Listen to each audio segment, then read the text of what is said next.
नमस्कार, आप देख रहे हैं पहाड़ टीवी और मैं हूं नवल खान। चलिए बुलेटिन की शुरुआत करते हैं, लेकिन उससे पहले एक नजर हेडलाइन। उत्तराखंड में मौसम विभाग का येलो अलर्ट। अगले 3 दिनों तक रहेगी बारिश और आंधी तूफान का मौसम। केदारनाथ में हुई बर्फबारी। चारधाम यात्रा पड़ाव के रेस्टोरेंट और ढाबों से लिए गए 72 नमूने फेल। यात्रियों को परोसा जा रहा मिलावटी भोजन। कर्नाटक की हार के बाद उत्तराखंड में हो सकती है उथल पुथल। लोकसभा सीटों पर भी हो सकता है फेरबदल। लैंड जिहाद पर धामी सरकार सख्त। अब तक ध्वस्त किए 1288 अवैध कब्जे। कार्यवाही जारी। उत्तराखंड में रविवार से एक बार फिर मौसम ने करवट बदल ली है। कई जिलों में आंधी तूफान के साथ ही बारिश भी शुरू हो गई है। मौसम की मार से केदारनाथ में भी फिर से बर्फबारी देखने को मिली। बर्फबारी के बीच श्रद्धालु भी झूम उठे और बाबा केदार के जयकारों के साथ नारे लगाने लगे। शनिवार के दिन तक 13,000 से अधिक यात्री सोनप्रयाग से धाम को भेजे गए। कपाट खुलने के बाद से पहला मौका है जब एक ही दिन में इतनी संख्या में यात्री धाम भेजे गए हैं। मौसम के बिगड़ने के बाद रुद्रप्रयाग पुलिस अधीक्षक विशाख अशोक बधाने ने सभी यात्रियों से गर्म कपड़े, छाता और जरूरी दवाइयां साथ में लाने की अपील की है और सावधानी और मौसम का पूर्वानुमान देखकर ही यात्रा करने की सलाह दी है।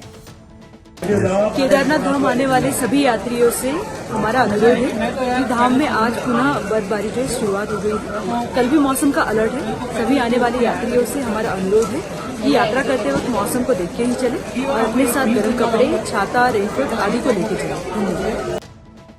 पूरे उत्तराखंड में लैंड जिहाद के मुद्दे पर ताबड़तोड़ कार्रवाई शुरू हो चुकी है। धामी सरकार लगातार सरकारी जमीनों पर अवैध कब्जे कर बनाई गई अवैध मज़ारों को ध्वस्त करने का काम शुरू कर चुकी है। मुख्यमंत्री धामी का कहना है कि प्रदेश की अब एक इंच जमीन का हिसाब होगा और सभी अवैध अतिक्रमण हटाए जाएंगे। इसके लिए उत्तराखंड राजस्व परिषद को नोडल एजेंसियां बनाया गया है जो जमीन का सर्वेक्षण करेगी। अब तक 1288 अवैध अतिक्रमणों पर कार्रवाई हो चुकी है। वहीं हरिद्वार और नैनीताल में सरकारी जमीनों पर सबसे ज्यादा कब्जे सामने आए हैं। कहा है कि अतिक्रमण किसी भी कीमत पर बर्दाश्त नहीं होगा। सरकारी जमीनों पर अवैध कब्जे, अवैध कब्जेदारी, अतिक्रमण, ये बिल्कुल भी बर्दाश्त नहीं होने वाला है। इसको खाली करवाने का अभियान शुरू हो गया है। यह अभियान तब तक जारी रहेगा जब तक अतिक्रमण शून्य हमारी देवभूमि नहीं हो जाएगी। गर्मी बढ़ने के साथ ही पहाड़ों के जंगलों में आग धधकने लगी है।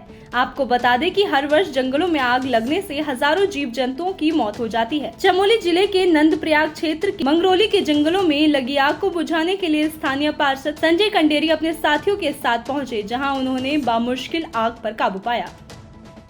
कर्नाटक विधानसभा चुनाव के शनिवार को आए परिणाम में कांग्रेस की ऐतिहासिक जीत पर उत्तराखंड में सभी जिलों के कांग्रेस कार्यालयों में कांग्रेसी एजेंसी ने आतिशबाजी और जश्न मनाया और इस ऐतिहासिक जीत के लिए पार्टी हाईकमान का आभार जताने के साथ ही कर्नाटक की जनता का भी आभार व्यक्त किया। पूर्व विधायक रणजीत सिंह रावत ने कहा कि कर्नाटक की जनता ने झूठ बोलने वाले भाजपा के नेता और भाजपा को करारा जवाब देते हुए बता दिया है कि अब देश की जनता बहकावे में नहीं आएगी। कहा कि 2024 में होने वाली लोकसभा चुनाव का सेमीफाइनल कांग्रेस जीत चुकी है और अभी कुछ और राज्यों में विधानसभा चुनाव होने हैं। यहाँ भी कांग्रेस का अच्छा प्रदर्शन भाजपा को सत्ता से बाहर का रास्ता दिखाएगी। भारतीय जनता पार्टी ने पूरे देश में झूठ बोल करके एक माहौल बनाया था, चाहे वो अच्छे दिन का हो, 15 लाख खाते में आने की बात हो, 2 करोड़ युवाओं को हर साल रोजगार देने की बात हो, किसानों की इनकम दुगनी करने की बात हो, 100 स्मार्ट सिटी बनाने की हो, बुलेट ट्रेन चलाने की बात हो, चीन को लाल आंख दिखाने की बात हो, एक के बदले 100 सिर लाने की बात हो, उन सब में भारतीय जनता पार्टी बुरी तरह फेल हुई। ये ज़रूर है कि वो दोबारा केंद्र की सत्ता में 2019 में काबिज हुई पुलवामा और उसमें, लेकिन आज पुलवामा हादसे का भी जो है कि सच्चाई उन्हीं के नेता और पूर्व गवर्नर ने खोल दी है। तो अब लोग सच्चाई धरातल की तरफ आ रहे हैं और ज़मीनी मुद्दों से जुड़ रहे हैं। जो आज बेरोजगारी और महंगाई और हमारी आर्थिकी जो गिर रही है वो सबसे बड़े मुद्दे हैं और कर्नाटक के लोगों ने उनको स्वीकार किया है। प्रदेश में सुबह से ही तेज गर्जना के साथ बिजली चमकने लगी है।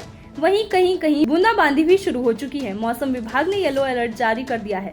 मौसम विभाग ने उत्तरकाशी, चमोली सहित सभी पहाड़ी इलाकों में तेज गर्जना के साथ बारिश और बर्फबारी की चेतावनी दी है और मैदानी इलाकों में आंधी तूफान के साथ ही बारिश की संभावना जताई है। अगले 3 दिनों तक मौसम के ऐसे ही रहने की संभावना है। उत्तराखंड में चार धाम में यात्रियों और श्रद्धालुओं को अच्छी गुणवत्ता का भोजन मिल सके, क्योंकि चार धाम में रास्तों में हमेशा ही होटलों और रेस्टोरेंट में खराब गुणवत्ता भोजन की शिकायत आती रहती है। इसके लिए पहली बार प्रशासन ने चार धाम पड़ावों में पड़ने वाले ढाबों, रेस्टोरेंट और होटलों से खाद्य पदार्थों के सैंपल लिए थे और इसकी जाँच करवाई थी। ऋषिकेश से श्रीनगर तक करीब 4 दिनों में ढाबा और रेस्टोरेंटों में 255 खाद्य पदार्थों के सैंपल जांच के लिए भेजे, जिनमें से 72 नमूने मानकों में फेल पाए गए। इससे स्पष्ट होता है कि यात्रियों को मिलावटी और खराब भोजन परोसा जा रहा है। लक्सर में नगर और देहात क्षेत्रों की सैकड़ों महिला एकजुट होकर बस के जरिए अपने आर्थिक खर्च पर द केरला स्टोरी फिल्म देखने के लिए हरिद्वार रवाना हुई। कुल मिलाकर द केरला स्टोरी फिल्म देखने का क्रेज महिलाओं के सर पर कुछ इस कदर चढ़ चुका है कि सैकड़ों की बड़ी संख्या में एकत्र होकर जागरूकता के उद्देश्य से इस फिल्म देखने का फैसला कर लिया। महिलाओं के मुताबिक उनका उद्देश्य और कारण केरल और देश भर में मौजूद हालातों और षड्यंत्रों के प्रति महिलाओं को जागरूक करने का है।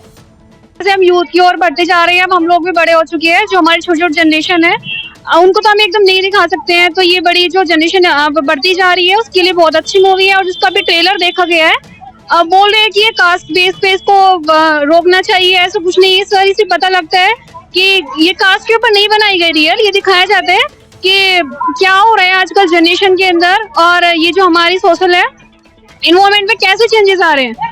ओनली ये सब ये दिखाना चाहते हैं, ये नहीं दिखाना चाहते कि कोई मोमडन है या हिंदू है।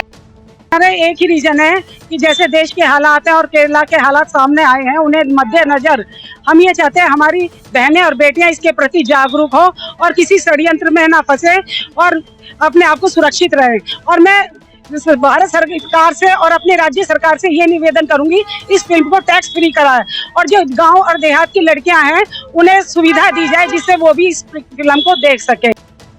पहाड़ों की रानी मसूरी की माल रोड के पुनर्निर्माण और सौंदर्यीकरण के कार्यों में तेज गति लाने को लेकर जिला प्रशासन के द्वारा कार्यदायी संस्था लोक निर्माण विभाग और सभी संबंधित विभागों के अधिकारियों को संयुक्त रूप से युद्ध स्तर पर काम करने के निर्देश दिए गए हैं।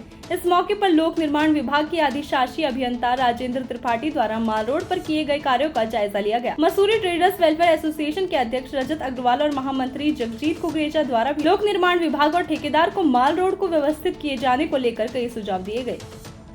निरंतर प्रयासरत है कि मसूरी को किस प्रकार से खूबसूरत बनाया जाए, सौंदर्यीकरण हो और मॉल रोड का सुधारीकरण किस प्रकार से हो। इसी कड़ी में आज समस्त अधिकारीगण मसूरी उपस्थित हुए और बड़ी खुशी की बात है पीडब्ल्यूडी के नए हमारे एक्टिव साहब ने बहुत ही जल्दी हमें विश्वास दिलाया है कि मॉल रोड की स्थिति बेहतर होगी, दिन रात काम चलेगा, ज़्यादा टीम 4-5 टीमों का बुलाया गया है, तो हर चौराहे पे 2-3 दिन में काम शुरू कर देंगे। भौतिक चुनौतीपूर्ण काम लोगों के लिए डामर करने से पहले नीचे की सतह पे पाइपलाइन की लेइंग और बहुत सारी शिफ्टिंग की जानी थी, उससे करके पहली प्रायोरिटी पे हमने रोड का डामर का काम कर दिया है, ये क्लियर कर दिया है। अभी इसके ऊपर क्लियर और होनी है, तो इसको हम ऑब्जर्वेशन में रखेंगे। अगली प्रायोरिटी हमारी जिन स्थानों पर हमें कंप्रेसर लगाने हैं उसे पत्रिका पर लगाया जाए, दोनों साइड की साइड ड्रेन को जल्दी से जल्दी बना दिया जाए, पटरियों का पूरा कर दिया जाए। दोनों चरणबद्ध तरीके से कर रहे हैं। हमारा प्रयास है कि बरसात से पहले नाली काम पूरा हो जाए और कोबलस्टोन सबसे पहले चौराहों पर करेंगे, उसके बाद साइड में करेंगे। इस तरह से हम समय तरीके से आगे बढ़ रहे हैं और समयबद्ध तरीके से पूरा करेंगे। हरिद्वार के थाना बहादुराबाद के अंतर्गत कुछ गौ तस्करों ने पुलिस पर फायरिंग कर दी, जिससे एक पुलिस जवान गोली लगने से घायल हो गया। जानकारी के अनुसार पुलिस को क्षेत्र में गौ तस्करी की सूचना मिली थी। जब पुलिस मौके पर जा रही थी तो तकोर कॉलेज के पास बदमाशों ने पुलिस पर फायरिंग शुरू कर दी, तो फिर पुलिस ने भी जवाबी फायरिंग शुरू कर दी। इस दौरान एक पुलिसकर्मी को पैर में गोली लग गई, जिसे उपचार के लिए रुड़की के सिविल अस्पताल में भर्ती कराया गया। वहीं इस मुठभेड़ में एक बदमाश को भी गोली लगी, उसे भी उपचार के लिए हॉस्पिटल भेजा गया। बाकी बदमाशों की तलाश जारी है। बहादुराबाद में कुछ बदमाशों के साथ पुलिस और जो हमारी सीआईओ की टीम है, एक सूचना के आधार पर घेराबंदी की गई थी कोर कॉलेज के पास, और मौके पर जो है जब अभियुक्तों द्वारा फायर किया गया तो इसमें जवाबी फायरिंग में एक जो सावेज करके बदमाश है जो इसके पैर में गोली लगी थी, मौके से 2 लोग फरार हो गए थे, जिनकी बाद में कॉम्बिंग के दौरान जो बिलाल है वो भी सहारनपुर का रहने वाला है, उस पर भी आपराधिक मुकदमे दर्ज है, उसको पकड़ा गया था। कि हरिद्वार में कुछ थाना क्षेत्रों में गौकशी की काफ़ी सारे इंसिडेंट हुए थे जिसमें हमारे मुकदमे भी दर्ज थे, और ये अभियुक्त लगातार सहारनपुर से आकर यहाँ पर गायों को चोरी कर ले जाना या जो ऐसे स्ट्रीट पर गाय वगैरह छोड़ दी जाती है उसको ले आते थे और गौकशी करते थे। चूँकि यह गैंग लगातार सक्रिय था इसमें और इनके आने की सूचना प्राप्त हो रही थी कि यहाँ पर आकर फिर ये गौकशी और अन्य घटना को अंजाम दे सकते हैं, तो इस पर ये कार्रवाई हुई है। इसमें एक जो अभी फरार हुआ है इसमें बिलाल नाम का है, उस पर भी करीब 1 दर्जन मुकदमे दर्ज हैं, जिसमें 15,000 का इनाम भी यहाँ ज्वालापुर कोतवाली से इसकी गिरफ्तारी पर हो चुका है, तो उसके लिए भी टीमें हमारी लगी हुई है।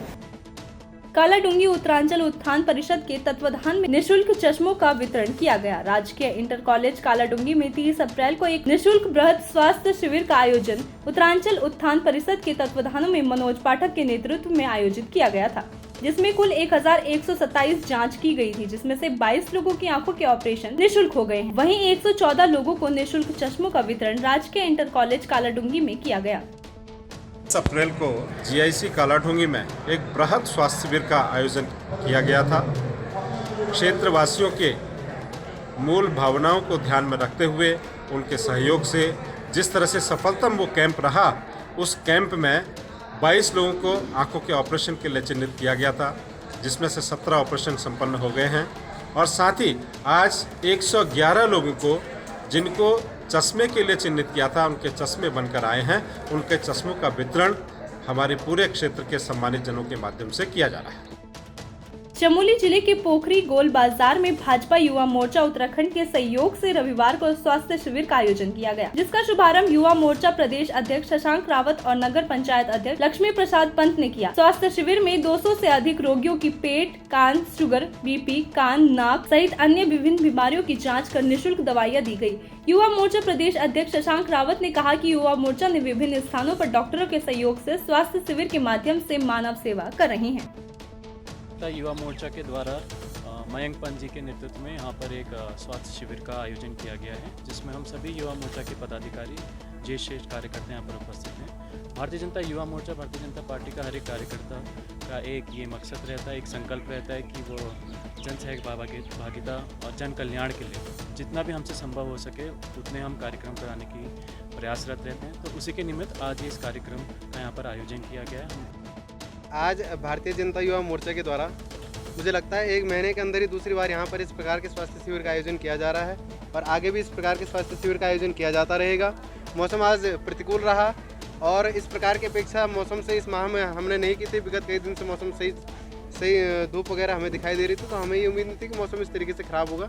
अगली बार से इस प्रकार का ध्यान रखा जाएगा कि इस प्रकार का प्रतिकूल प्रभाव हमारे शिविर पर न पड़े। आज फिर भी काफ़ी संख्या में मुझे लगता है 250 लोगों से अधिक लोगों ने अपना स्वास्थ्य जांच यहाँ पर करवाई है और अभी लगभग 50 से 100 लोग जिनका भी यहाँ पर स्वास्थ्य जांच होना, 350-400 लोगों को भी यदि इस स्वास्थ्य शिविर से लाभ मिल रहा है, वो अपनी स्वास्थ्य जांच करा पा रहे हैं, तो इस हमारे इस दुर्गम क्षेत्र में एक बड़ी बात है। बलूनी अस्पताल का मैं धन्यवाद करना चाहूँगा अपने माननीय प्रदेश अध्यक्ष श्री शशांक रावत जी का और हमारे प्रदेश की पूरी टीम का मैं दिल की गहराई से धन्यवाद करना चाहूँगा।